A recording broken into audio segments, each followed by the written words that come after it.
الحمدللہ رب العالمین الصلاۃ والسلام علی خاتم النبیین اما بعد فاعوذ باللہ من الشیطان الرجیم بسم اللہ الرحمن الرحیم۔ معزز خواتین و حضرات، مطالعہ سیرت بصورت سوال کے عنوان سے آج کا سوال یہ ہے کہ اللہ تعالیٰ قرآن پاک میں فرماتے ہیں وَقَدْ نَزَلَ عَلَيْكُمْ فِي الْكِتَابِ أَنْ إِذَا سَمِعْتُمْ آیَاتِ اللَّهِ يُکْفَرُ بِهَا فَلَا تَقْعُدُوا مَعَهُمْ حَتَّى يَخُوضُوا فِي حَدِيثٍ غَيْرِهِ أَنَّكُمْ إِذًا مِثْلُهُمْ أَنَّ اللَّهَ جَامِعُ الْمُنَافِقِينَ وَالْكَافِرِينَ فِي جَهَنَّمَ جَمِيعًا۔ اور اللہ تعالیٰ تمہارے پاس اب اپنی کتاب میں یہ حکم اتار چکا ہے کہ تم جب کسی مجلس والوں کو اللہ تعالیٰ کی آیتوں کو ساتھ کفر کرتے اور مذاق اڑاتے ہوئے سنو تو اس مجمع میں ان کے ساتھ نہ بیٹھو جب تک کہ وہ اس کے علاوہ اور باتیں نہ کرنے لگے، ورنہ تم بھی اس وقت انہی جیسے ہو جاؤ گے۔ یقیناً اللہ تعالیٰ تمام کافروں اور سب منافقوں کو جہنم میں جمع کرنے والا ہے۔ اس آیت میں ایسی مجالس میں بیٹھنے سے منع فرمائے گا جس میں اللہ تعالیٰ کی آیات کے ساتھ مذاق اڑایا جاتا ہے، اور اگر کوئی اس مجلس میں بیٹھے اس کو انہیں میں شمار کیا گیا ہے۔ آج کل جیسے حالات ہے کہ بعض اوقات انسان ایسی مجلس میں پھنس جاتا ہے جس میں اس قسم کی باتیں ہوتی ہیں لیکن وہاں سے جا نہیں سکتا، جیسے مثال کے طور پر سفر میں اور گاڑی میں بیٹھا ہوا ہے اور اس قسم کی باتیں شروع ہو جائے تو اس وقت وہ کہیں جا نہیں سکتا، اور ان لوگوں کو منع کرنے پر اور نہ ان کے منع کرنے پر قادر ہوتے۔ سوال ہے کہ اس صورت میں مسلمان کو کیا کرنا چاہیے تاکہ قرآن پاک کی اس وعید سے بچ جائے۔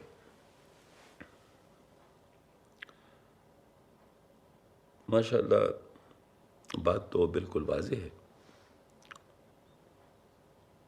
کہ تین باتیں حدیث شریف میں کی گئی ہیں۔ اگر کوئی کسی بات کو دیکھے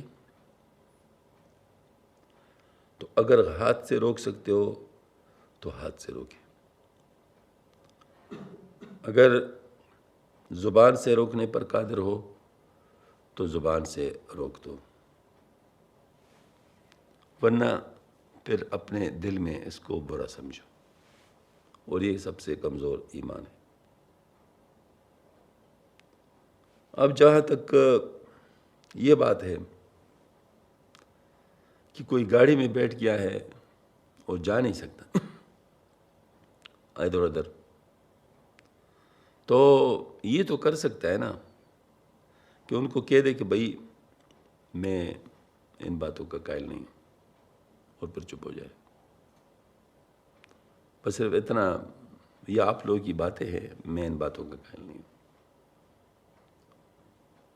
تو بس چپ ہو جائے، بس اس کے بعد پھر وہ کچھ نہ کہے، کیونکہ ان کو منع کرنا علیحدہ بات ہے اور اپنے آپ کو اس سے علیحدہ کرنا علیحدہ بات ہے۔ کوئی ہمیں زبردستی اپنے ساتھ کو شامل تو نہیں کر سکتا کہ نہیں بس تم ہمارے ساتھ ہو، نہیں مطلب اس مسئلے میں تمہارے ساتھ نہیں ہوں، میں تو اللہ تعالیٰ کا مان چاہتا ہوں، ہاں جی، تو بس اس کے بعد پھر خاموش رہے۔ اس وقت اس کا بیٹھنا نہ بیٹھنا برابر ہوگا، کیونکہ اس نے اپنی بات کر لی، اور ان کی ہاں میں ہاں کم از کم نہ ملائیں۔ اگر کوئی وہ ایسے لطیفے کہے جو غلط ہو، جس کی وجہ سے ایمان جانے کا اندیشہ ہو، اس پہ ہن سے بھی نہیں، ہاں جی، اور اگر پھر بھی مشکل ہو تو یہ ایئر پلگز ملتے ہیں وہ اپنے سارا انسان رکھے، تو ویسے بھی اچھے ہوتے ہیں، سفر میں انسان کو نیند آ جاتی ہے تو ان سے کہہ دے بھائی میں تو سونا چاہتا ہوں بس جو ہے نا، مطلب ہے کیا، کانوں کے اندر وہ ڈال دے اور بس جو ہے نا وہ آنکھیں بند کر لے، بس ٹھیک ہے، مطلب ظاہر ہے، تو اس طریقے سے ان کو ٹال دیتے۔ تو بہرحال یہ ہے کہ ہر موقع بموقع جو حالات بدلتے ہیں اس کے مطابق اسٹریٹجی بدلنی پڑتی ہے، لیکن یہ اس طرح ایک محفوظ طریقہ ہے جس سے انسان مطلب ان سے بچ سکتا ہے۔ اور جب گاڑی وغیرہ نہ ہو تو پھر تو انسان اپنی جگہ ہی بدل لے، جیسے کہ فرماتے ہیں، پھر تو انسان جگہ ہی بدل لے، آدمی اس جگہ کو چھوڑ دے، اگر ممکن ہو، نہ ممکن ہو تو پھر اسی پہ عمل کر لے، جس طرح میں نے عرض کر لیا ہے، کیونکہ ان کی ہاں میں ہاں ملانا یہ تو بہت ہی زیادہ خطرناک ہے، ہاں جی، بالخصوص اپنے دفتر میں باسز وغیرہ کے ساتھ اگر اس قسم کے لوگ ہوں تو کوئی دفتر کا کام کا بہانہ بنا کے وہاں سے چلے جائے. ہاں جی، مطلب یہ ہے کہ وہ جی مجھے فلاں کام کرنا ہے، وہ جو ہے نا مطلب وہ چلا جائے. تو اگر میٹنگ وغیرہ ہو رہی ہو تو اس میں بھی کوئی ایسی بات کر سکتے. جب وہ بات کر لے کہتے بھائی یہ ہر ایک کی اپنی اپنی رائے ہے، میرے اس میں کوئی رائے نہیں ہے، اس مسئلے میں شامل نہیں. بس وہ بات کر کے پھر جو ہے نا ہو اس طرح ان کو بھی کچھ تنبیہ ہو جاتی ہے. ورنہ پھر یہ ہوتا ہے کہ ذمہ دار ہو جاتا ہے آدمی. ہاں جی، ایک دفعہ ہمارے ڈائریکٹر صاحب تھے تو وہ کاسٹ اکنامکس کی کیلکولیشنز کر رہے تھے جس میں سود بھی ہوتا ہے. تو میں پیچھے بیٹھا ہوا تھا، بیک بینچر تھا. مجھ سے پوچھا کہ شبیر کیا یہ جائز ہے؟ میں نے کہا نہیں. تو نے کہا کہ ہم تو کام تو کرنا پڑتا ہے. میں نے کہا سر پھر پوچھا کیوں ہے؟ مطلب یہ ہے کہ خواہ مجھے شامل کرنے کی کیا ضرورت ہے.